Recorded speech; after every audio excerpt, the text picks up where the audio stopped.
Friends, ఈరోజు వీడియోలో ఈ పఫ్ హ్యాండ్ అనేది బోర్డర్‌ని బట్టి ఎలా కట్ చేసుకోవాలి పేపర్ పైన అనేది చూద్దాము. చాలా నీట్‌గా వస్తుంది. ఫస్ట్ మనం లెంత్ మార్క్ చేసుకుంటాం కదా! చంక డౌన్ 3 ఇంచెస్ తీశాను చిన్న సైజ్ కాబట్టి. ఇక్కడ మనం బ్యాక్ పార్ట్ తీసుకొని ఖర్చు వదిలేసుకొని ఇలా చెక్ చేసుకోవాలి. వచ్చిన ఆర్మ్ రౌండ్ ఇలా మార్క్ చేసుకుంటే పర్ఫెక్ట్‌గా వస్తుంది.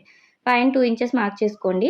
అలానే ఈ రెండిట్లకి మిడిల్ పాయింట్ కూడా ఇలా మార్క్ చేసుకోవాలి. మనం కరువు తీయడానికి ఈజీగా ఉంటుంది. ఈ స్కేల్ అనేది చాలా బాగా యూజ్ అవుతుంది. దీన్ని మనం కార్నర్ అనేది ఇలా వచ్చేలా పెట్టుకోండి. సన్నగా ఉన్న పాయింట్ అనేది. ఇప్పుడు ఈ లైన్ టచ్ అయ్యేలాగా పైన 1 ఇంచ్ టచ్ అయ్యేలా చూసుకుంటూ ఇలా మార్క్ చేసామంటే పర్ఫెక్ట్ కర్వ్ వచ్చేస్తుంది. కొత్త వారికి కూడా చాలా ఈజీగా ఉంటుంది.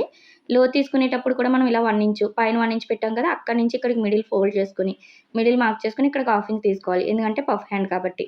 ఈ మార్కింగ్ టచ్ అయ్యేలాగా 1/2 ఇంచు అలానే పైన 1 ఇంచు ఈ కార్నర్ వచ్చి ఇలా పెట్టుకోవాలి సన్నగా ఉన్న పాయింట్. ఇలా తీస్తే చూడండి పర్ఫెక్ట్‌గా వచ్చింది కదా లోతు అనేది. ఈ స్కేల్ ఉంది అంటే కొత్త వారికి కూడా చాలా ఈజీ అవుతుంది కరువు తీయడం. ఒకసారి ట్రై చేయండి. బోర్డర్ ఎంత ఉందో కొలుచుకొని దానికి ఖర్చులు యాడ్ చేసుకొని ఇలా పేపర్ పైన కట్ చేసుకోవాలి. దీనివల్ల ఈజీ అవుతుంది మనకి. కిందన జాయిన్ చేయడానికి ఇలాగ లైనింగ్ పైన ఖర్చు అనేది 1/2 ఇంచ్ పెట్టుకోండి.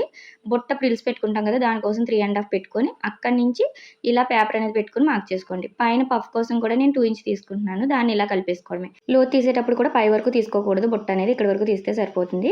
ఇదంతా కూడా స్టిచ్చింగ్, కటింగ్ ఫుల్ వీడియో మన ఛానల్‌లో ఉంది. కిందన లింక్ ఇస్తాను. కావాలి అన్న వాళ్ళు చెక్ చేయండి. అలానే వీడియో నచ్చినట్టయితే లైక్ చేయండి, షేర్ చేయండి, సబ్స్క్రైబ్ చేసుకోండి.